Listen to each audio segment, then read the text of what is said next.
The space station smelled like engine oil and old food. Park pulled his bag higher on his shoulder and walked through the crowded dock. Aliens of all shapes pushed past him. Some had scales. Some had fur. Some had too many eyes, kept his head down and looked for Doc 47. He was just an engineer, nothing special. He fixed things that broke, ships mostly. He had spent the last 3 years jumping from station to station, taking whatever work he could find. The pay was bad, the food was worse, but it kept him alive, and that was enough. Today, he had a new contract. A mercenary ship called the Crimson Fang needed repairs. The captain was willing to pay double the normal rate. That should have been a warning. Nobody paid double unless the job was dangerous or the crew was trouble. Found Doc 47 and stopped walking. The ship was big. Its red metal hull was covered in dents and burn marks. Someone had painted a white skull on the front. The skull had 3 eye holes. Did not know what species it came from, and he did not want to know. A tall alien stood at the bottom of the boarding ramp. He had gray skin, 4 arms, and a face like a lizard that had been stepped on. His yellow eyes looked up and down. "You the human?" the alien asked. "I am the engineer," said Park. "I am Gunner," turned and walked up the ramp. "Follow me. Captain wants to meet you before you start work." Followed. The inside of the ship was dark. The lights flickered. He could already see 5 things that needed fixing just in the hallway. Loose panels, exposed wires, a pipe that dripped something green. Led him through a maze of corridors. Counted the turns. Left, right, left, down a ladder, left again. Finally, they stopped at a large door. "Cargo bay," said. His voice was flat. "Captain spends most of his time here." The door opened. Stepped inside and felt his stomach drop. The cargo bay was huge, but it was not filled with cargo. It was filled with death. Skulls lined the walls. Big ones, small ones. Some still had flesh hanging from them. Glass cases held weapons of all kinds. Swords, guns, strange tools that could not name. In one corner, a full skeleton hung from chains. It was twice the size of a human. And everywhere in tubes and jars and boxes there were pieces of creatures. Hands, eyes, organs, all preserved in colored liquid. Had seen bad things in his life. He had worked on pirate ships. He had fixed engines while people screamed in the next room, but this was different. This was not violence for money or survival. This was collection. This was pride. "Ah, the human." A voice came from the far end of the bay. Looked up and saw the captain. His species looked like someone had mixed a bear with a shark. He was massive, covered in thick brown fur, with a mouth full of triangular teeth. Scars crossed his face like a road map. His left eye was missing, replaced by a glowing red machine. He smiled and it was not a friendly smile. "Welcome to my ship," said. He spread his arms wide. "What do you think of my collection?" Kept his face empty. "It is impressive," he said. "Impressive," laughed. The sound echoed off the walls. "Yes, 40 years of hunting, 40 years of killing. Every piece here has a story. Every trophy was earned." He walked toward, his heavy boots making the floor shake. Did not step back. He had learned long ago that showing fear made things worse. "You are small," said. He looked down at like he was looking at an insect. "Humans are always small, but I hear you are good with machines." "I fix things," said simply. "My reactor is dying. 3 engineers have tried to repair it. 3 engineers have failed." Leaned closer. His breath smelled like rotten meat. "If you fail, you become part of my collection. Do you understand?" "I understand."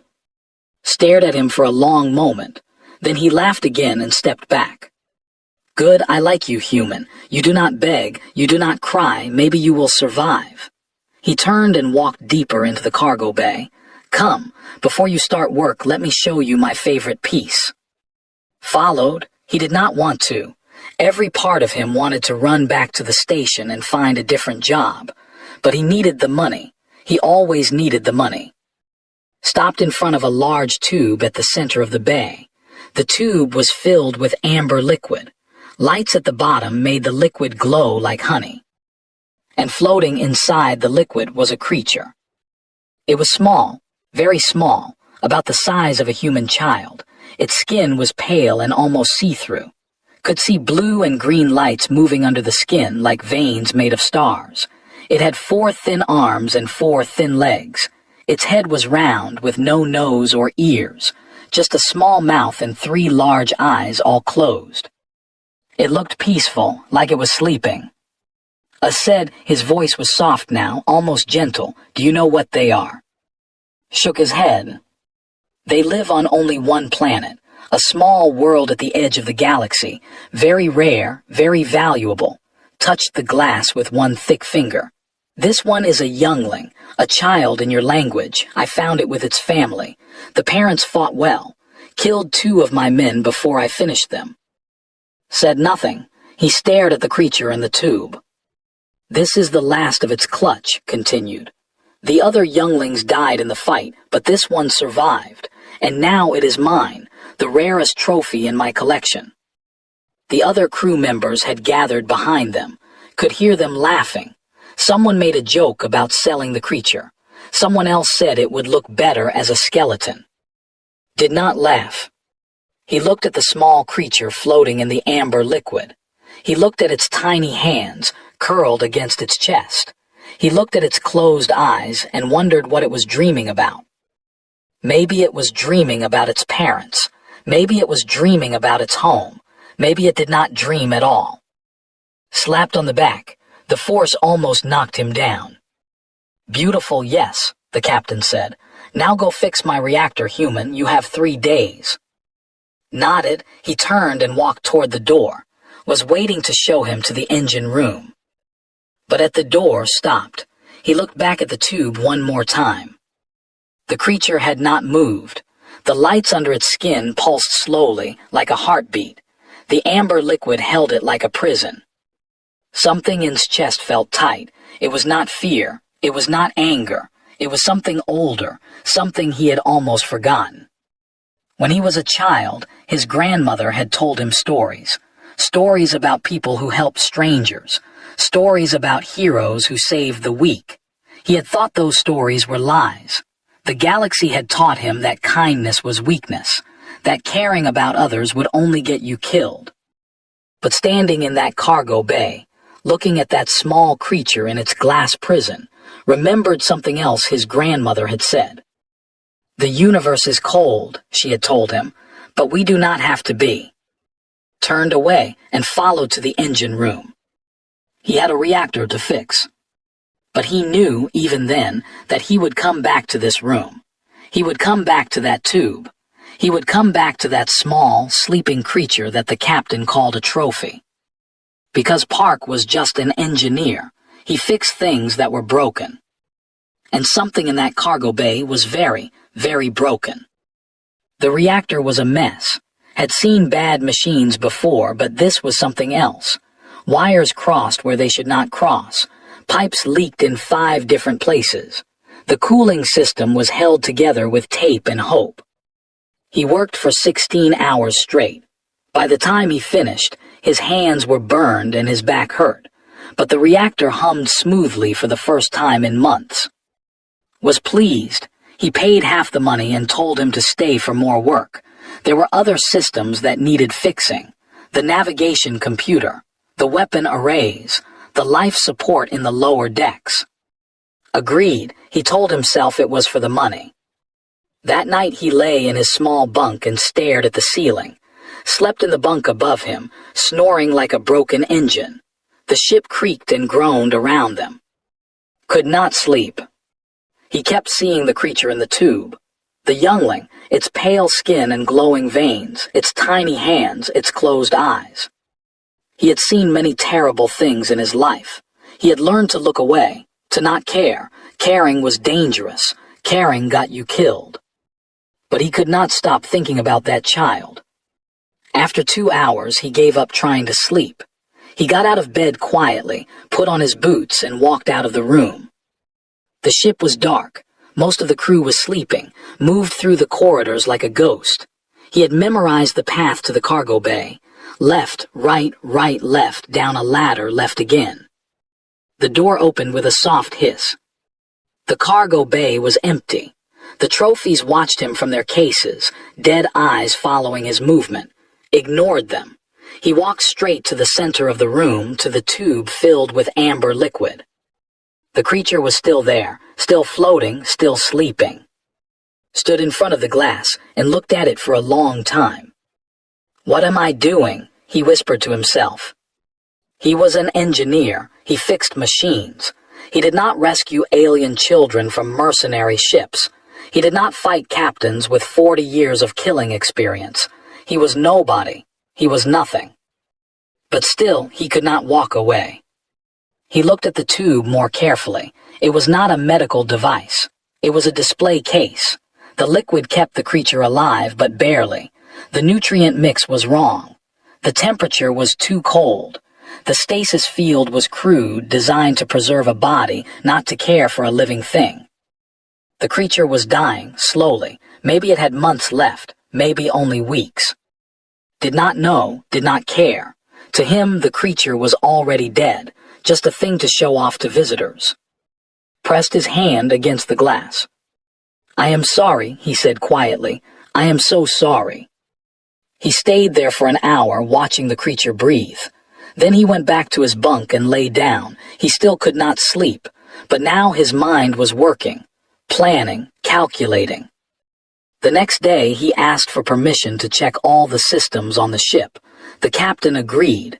He wanted everything working perfectly. Spent the day crawling through every corner of the Crimson Fang. He mapped the power systems.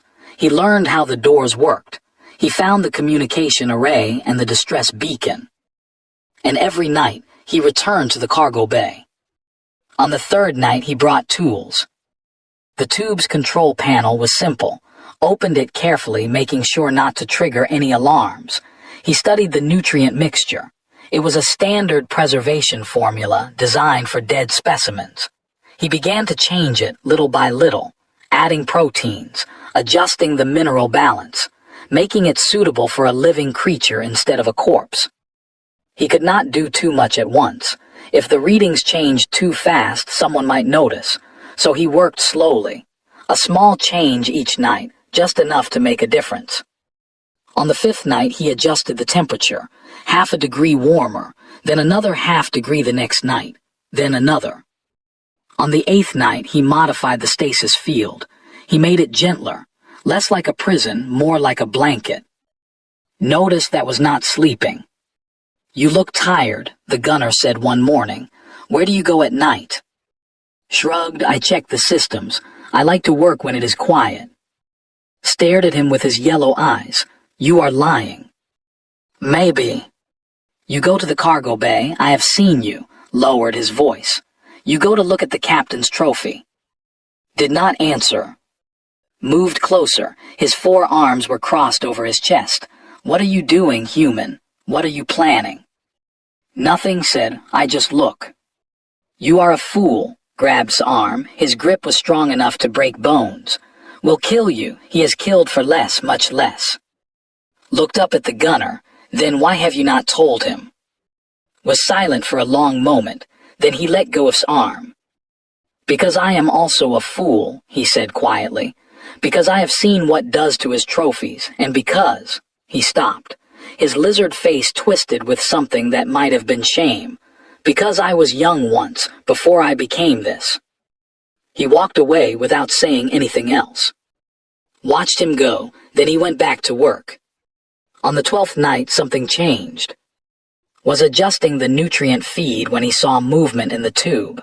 The creature's hand twitched. Just a small movement, just a tiny curl of the fingers. He froze, his heart beat fast. The creature was responding. The changes were working. He looked at its face. The 3 eyes were still closed. The small mouth was still slack, but the lights under its skin were brighter now, pulsing faster, like a heart that was waking up. "Hold on," whispered. "Just hold on a little longer." He worked faster after that. He took more risks. He changed the nutrient mix more each night. He raised the temperature more quickly.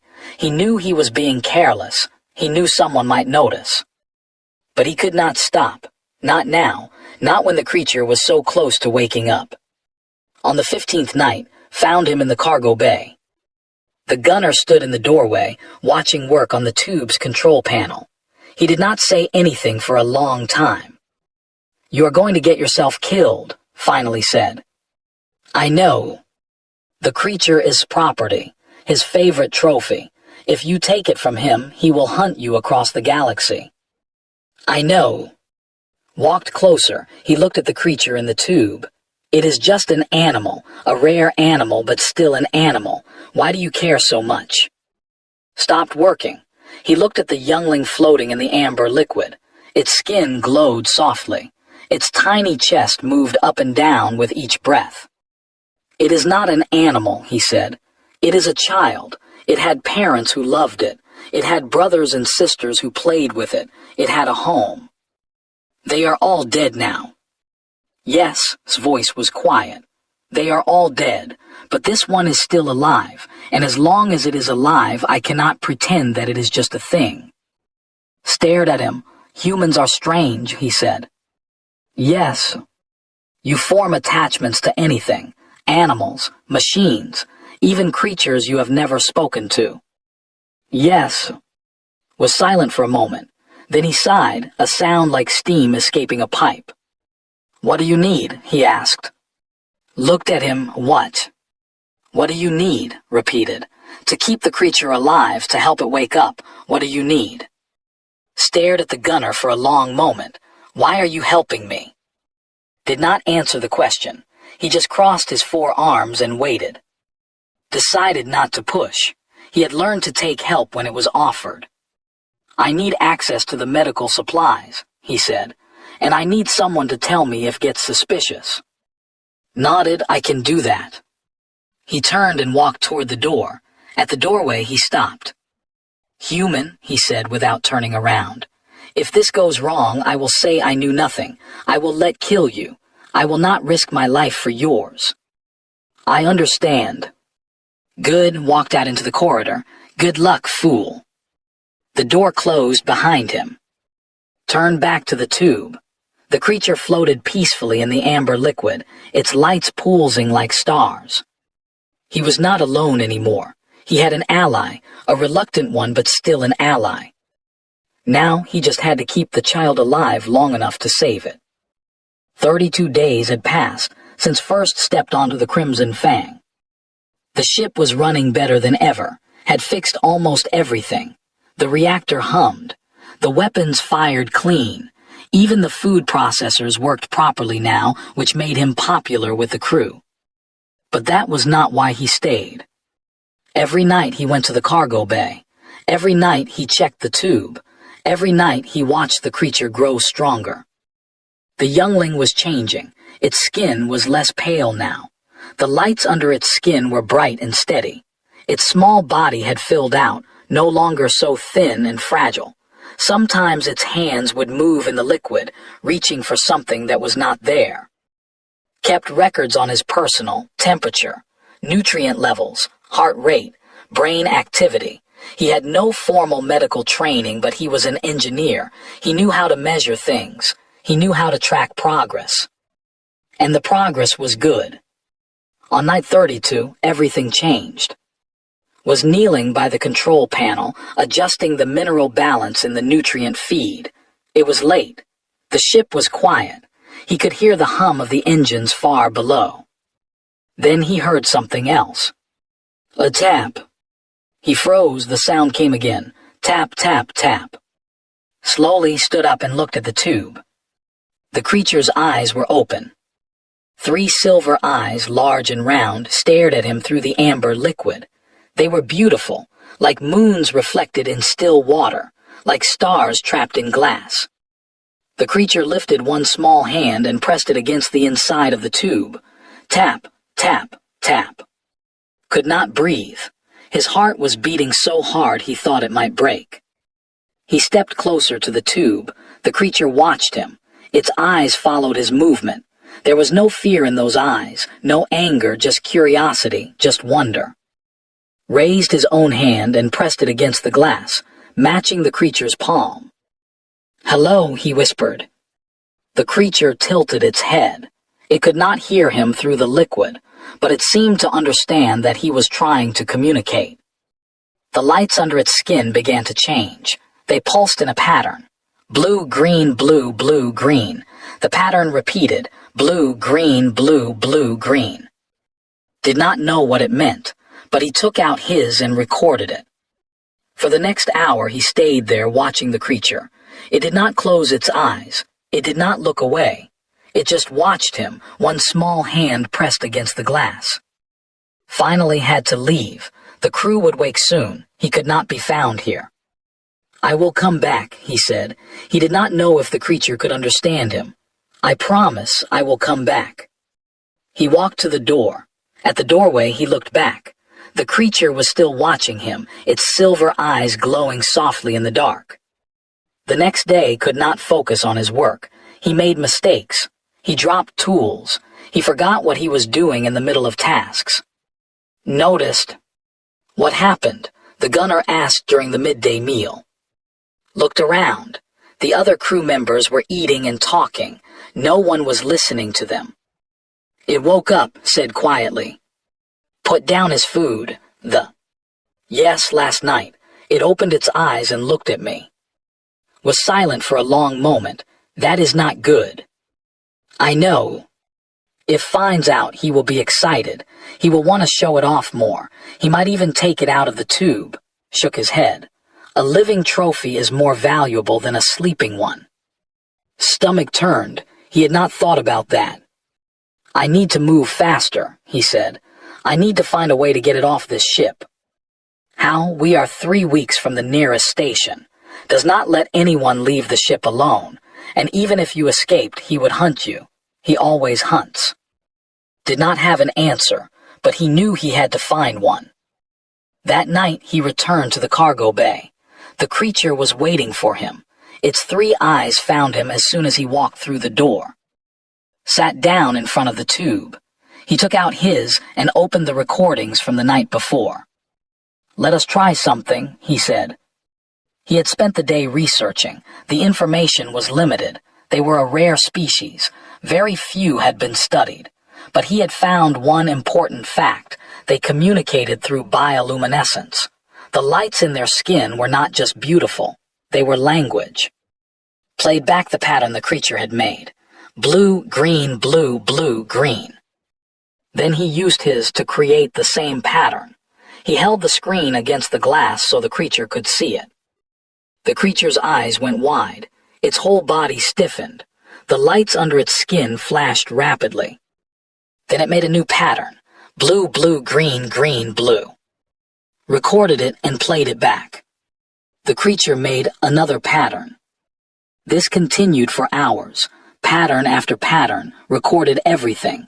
He began to see similarities. Certain colors appeared together often. Certain rhythms repeated. It was a language. He was learning a language. The next night, he brought a modified. He had connected it to a small light panel that could display colors rapidly. Now he could respond in real time. The creature seemed to understand what he was doing. It taught him slowly, patiently. Simple patterns first, then more complex ones. On the 3rd night, learned his first word. The creature made a pattern and then touched its chest with both hands. The same pattern, then the touch, over and over. That is you, whispered. That pattern means you. He made the pattern on his and pointed at the creature. The creature's lights flashed bright, happy, excited. Pointed at himself and made a questioning pattern he had learned earlier. The creature tilted its head. Then it made a new pattern and pointed at. That is me, said. He saved the pattern. Over the next 2 weeks he learned more. Patterns for simple ideas. Yes, no, safe, danger, happy, sad, hungry, tired. And then, on night 45, the creature taught him something that broke his heart. It made a pattern he had not seen before. Complex, long, beautiful. The lights danced under its skin like music. Then it pointed outside the tube, at the cargo bay, at the skulls on the walls, at the other trophies in their cases. It pointed at all of them and made the same pattern. Then it touched its chest and made a different pattern, a shorter one, sadder. Stared at his, he looked at the two patterns. The first pattern meant something like family or my people. The second pattern meant alone. The creature was asking about the skulls.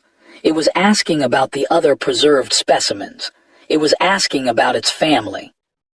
And it was telling that it was alone. "Oh no," whispered, his eyes burned. "Oh no, little one." He did not know what to do. He did not know how to answer. How could he explain what had done? How could he tell this child that its parents were dead, that its brothers and sisters were dead, that it was the last one? The creature watched him. Its silver eyes were patient, waiting. Took a deep breath. He made the pattern for danger. Then he made the pattern for gone. Then he made the pattern for family. The creature was still for a long moment. Then the lights under its skin flickered, slowly, dimly, like a candle going out. It understood. Pressed his hand against the glass. "I am sorry," he said, even though the creature could not hear him. "I am so sorry." The creature pressed its own hand against the glass, matching his palm. Then it made a new pattern, one had not seen before. It was soft and slow and gentle. Saved it and studied it later, cross-referencing with everything he had learned. The pattern meant something like safe place, or protection, or home. The creature was asking him a question. It was asking, "Will you keep me safe? Will you be my home now?" Stared at his for a long time. Then he went back to the cargo bay. The creature was still awake, still watching, still waiting. Made the pattern for yes. Then he made the pattern for family. Then he pointed at himself and at the creature. "Yes, family, you and me."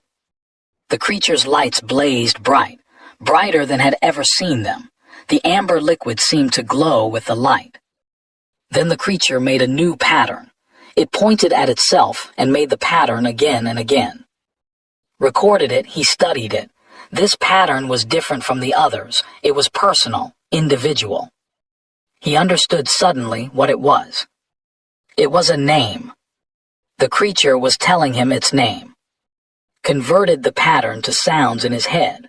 The closest human approximation was something like. He said out loud, "Your name is." The creature's eyes crinkled. Its small mouth curved up. It was smiling. Smiled back, even though his eyes were wet. "Hello," he said. "I am, and I am going to get you out of here, I promise." Pressed her hand against the glass. Pressed his hand against the glass. And in that moment, in the dark cargo bay of a mercenary ship, surrounded by death and trophies and cruelty, something new was born. A family. The ship docked at Outpost on day 53. Had been preparing for this moment. Every night while he visited, he also worked on other things. He the reactor to respond to his personal. He rewired the cargo bay doors to open with his voice. He planted a hidden distress beacon in the communication array, set to activate when he gave the signal. It was risky, it was dangerous. If anyone found out, he would die. But he had promised. He had told her he would get her out, and Park did not break his promises. Outpost was a supply station at the edge of known space. Ships came here to refuel, repair, and trade. It was busy and loud and full of strangers. The crew left the ship to enjoy themselves. They wanted food and drink and entertainment, went with them, leaving only 3 guards behind. Stayed on the ship. He said he needed to finish repairs. No one questioned him. He was just the engineer. He was not important. As soon as the crew was gone, went to the cargo bay. Was awake. She was always awake now. Her silver eyes found him immediately, and her lights flashed with recognition. Today, signed to her, using the light patterns they had developed together. Today we leave. Lights flickered with a pattern he knew well, fear. "I know," he signed back. "I'm scared too, but I have a plan." He explained the plan through their shared language. It was slow work. Their vocabulary was still limited, but understood the important parts. Wait, signal, run, safe. She nodded her small head. Her lights pulsed steady and strong. Touch the glass. I will not leave you, he promised. Then he went to work. The first step was the guards. There were 3 of them. One watched the main entrance. One patrolled the corridors. One slept in the crew quarters. Could not fight them. He was not a warrior, but he was an engineer. He went to the life support controls and made a small adjustment. Nothing dangerous. Just a slight increase in the sleeping gas mixture for the crew quarters. The guard who was napping would sleep a little deeper. A lot deeper, actually. 1 down. Next, he went to the corridor patrol's route. He had mapped it carefully over the past weeks. The guard always passed the engine room at the same time. Said a small malfunction in one of the secondary systems. An alarm would sound. The guard would go to check it.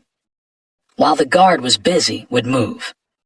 He waited until the right moment. The alarm triggered. He heard the guard's heavy footsteps moving away from the cargo bay. 2 down. The 3rd guard was the hardest. He was stationed at the main entrance, and he would not move for anything. But did not need him to move. He just needed him distracted. He sent a message to the station's communication system. It appeared to come from. The message said there was trouble at a bar in the lower levels. The message said all guards should come immediately. It was a lie, but the guard did not know that. He hesitated for only a moment before leaving his post. 3 down. Ran. He sprinted through the corridors to the cargo bay. The door opened at his voice command. He rushed his tube and began the release sequence. The amber liquid drained slowly, too slowly. Watched the level drop, his heart pounding in his chest. Come on, he whispered. Come on, come on. The liquid reached his waist. Her legs touched the bottom of the tube for the first time in months. She wobbled unsteady, but she did not fall. The liquid reached her knees, her ankles, then it was gone. The tube's front panel slid open with a hiss. Stumbled forward, caught her. She was lighter than he expected. Her skin was cool and slightly damp. Her 3 eyes looked up at him, wide and wondering. This was the first time they had touched. Lights flashed rapidly. The pattern was jumbled, confused. She was overwhelmed. It is okay, said softly. He wrapped his jacket around her small body. It is okay, I have you. He picked her up and held her against his chest. She was shaking. We have to go now, he said. Can you hold on to me? Wrapped her 4 thin arms around his neck. Her grip was weak, but it was enough. Ran. He made it to the cargo bay door before everything went wrong. Was standing in the doorway. The captain's red mechanical eye glowed in the darkness. His mouth was twisted in a terrible smile. Behind him, and 2 other crew members stood with weapons drawn. Did you really think, said slowly, that I would not notice? Stopped, his blood turned cold. I have watched you for weeks, human. I saw you visit my trophy every night. I saw you change the settings on the tube. I let you do it because I was curious. Stepped forward. I wanted to see how far you would go. Held, she was trembling against his chest. And now I know, continued. You are a thief, a liar, a fool. He raised one massive hand and pointed at, give me back my trophy. No. The word came out before could stop it. It was quiet but firm. Smile faded. What did you say? I said no. His voice was shaking, but he did not look away. She is not your trophy. She is not your property. She is a child. Her name is, and I am taking her home. Stared at him, then he laughed. It was the coldest sound I'd ever heard. You named my trophy, shook his head. Humans, so weak, so sentimental, you find something broken and you try to fix it. You find something dying and you try to save it. It is pathetic. Maybe, said, but I would rather be pathetic than be you. Stopped laughing. His face went hard. "Kill him," he said, "but do not damage the I want it alive."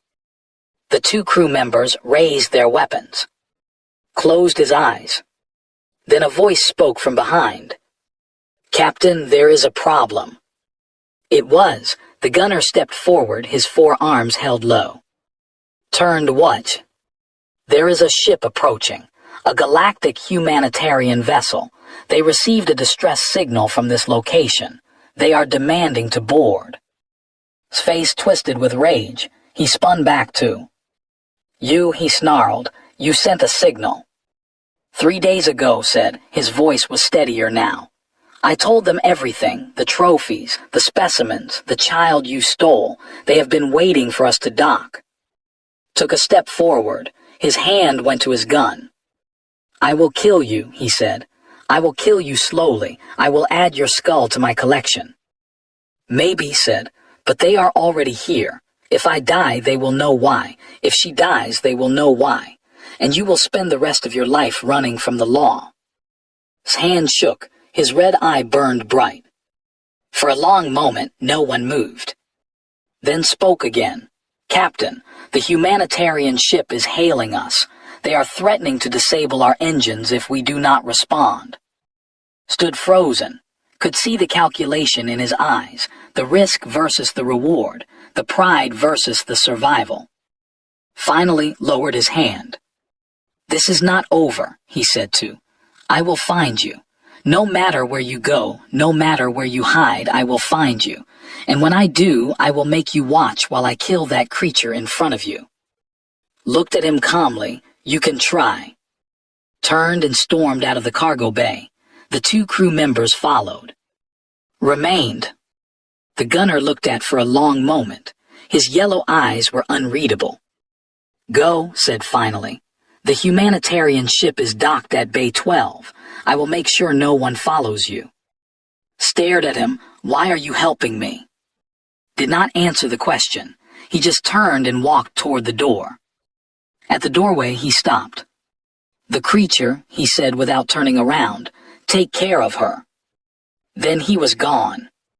Did not waste time wondering. He held close and ran.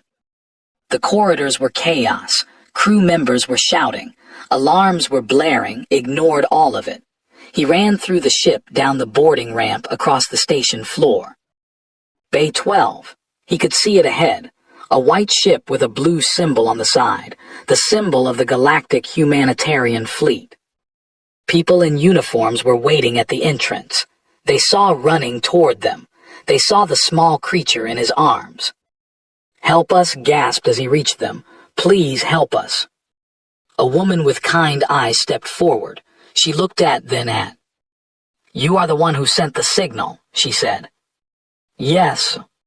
She nodded. "Come with us. You are safe now." She led them onto the ship. The doors closed behind them. Collapsed against the wall, breathing hard. Was still holding onto him, her face buried in his jacket. He looked down at her. Her silver eyes looked up at him. Her lights flickered in a pattern he knew by heart. "Safe home, family." Smiled through his tears. "Yes," he said, "family." 6 months had passed since the escape from the Crimson Fang. The colony world of Nu was quiet in the evenings. The twin suns set slowly, painting the sky in shades of orange and purple. The air smelled like grass and flowers and something sweet that grew only on this planet. Park sat on the porch of his small habitat dome and watched the light fade. The dome was simple. 1 bedroom, 1 bathroom, a small kitchen, a living area with a worn couch and a table covered in tools. It was not much, but it was home. More importantly, it was safe. The galactic humanitarian fleet had helped them disappear. New identities, new records, a new life on a quiet colony world at the far edge of settled space would not find them here, not easily anyway. Had found work at the colony's repair station. It was honest work, simple work. He fixed farm equipment and water systems and air filters. The pay was modest, but it was enough. And he was not alone anymore. The front door opened behind him. Small footsteps pattered across the porch. Climbed onto the chair next to him. She had grown in the past 6 months. Not taller exactly, but stronger. Her skin was healthy now, a pale blue instead of the sickly gray it had been on the ship. The lights under her skin pulsed bright and steady, like a heartbeat made of stars. She was wearing a small dress that had made for her. It was not pretty.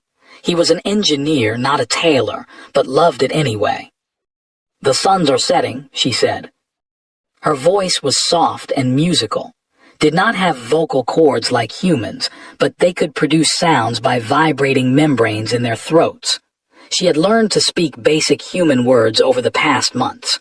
Her accent was strange, but understood her perfectly. "Yes," he said. "Do you want to watch together?" Nodded. She curled up in her chair, tucking her 4 legs beneath her, and looked out at the sky. They sat in silence for a while. This was something they did every evening. It had become a ritual, a routine, something stable in a life that had been so unstable for so long. Said after a while, "Yes. What was your home like before?" Thought about the question. He had not talked much about his past. It was painful, but was curious, and she deserved answers. "I grew up on a colony called New Seoul," he said. "It was bigger than this place. More people, more buildings, more noise." "Did you have family?" "Yes, my parents, my grandmother," smiled sadly. "They are all gone now. My grandmother was the last. She died when I was young, before I started traveling the stars." Lights flickered with a pattern had learned to recognize. Sadness, sympathy. "I am sorry," she said. "It was a long time ago," looked down at his hands. "But I still remember the things she taught me. She was a wise woman. She believed in kindness, even when kindness was hard." "Is that why you saved me?" The question was simple, direct, did not know how to be anything else. Thought about it for a long moment. "I think so," he said finally. "I think. When I saw you in that tube, I remembered what she used to tell me. The universe is cold," she said, "but we do not have to be." Considered this. Her 3 silver eyes blinked slowly. "The universe is cold," she repeated, "but we do not have to be. Do you understand what that means?" Was quiet for a moment, then she nodded. "It means we choose," she said. "The universe does not care, but we can care. We can be warm even when everything around us is cold." Smiled, "Yes, exactly." Climbed out of her chair and walked over to him.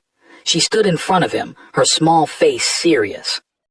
She said, "Can I ask you something?" "Of course." "On ship you called me family. You said we were family." She paused. "Did you mean it?" Looked at her silver eyes and glowing skin, at her 4 small arms and 4 small legs, at this strange, beautiful creature who had come into his life and changed everything. "Yes," he said, "I meant it. Even though I am not human, even though I look different, even though we are not the same species." Reached out and took her small hand in his. "Family is not about what you look like," he said. "Family is not about blood or species or where you come from. Family is about choice. Family is about saying, this person matters to me. I will protect this person. I will love this person, no matter what." Lights pulsed bright.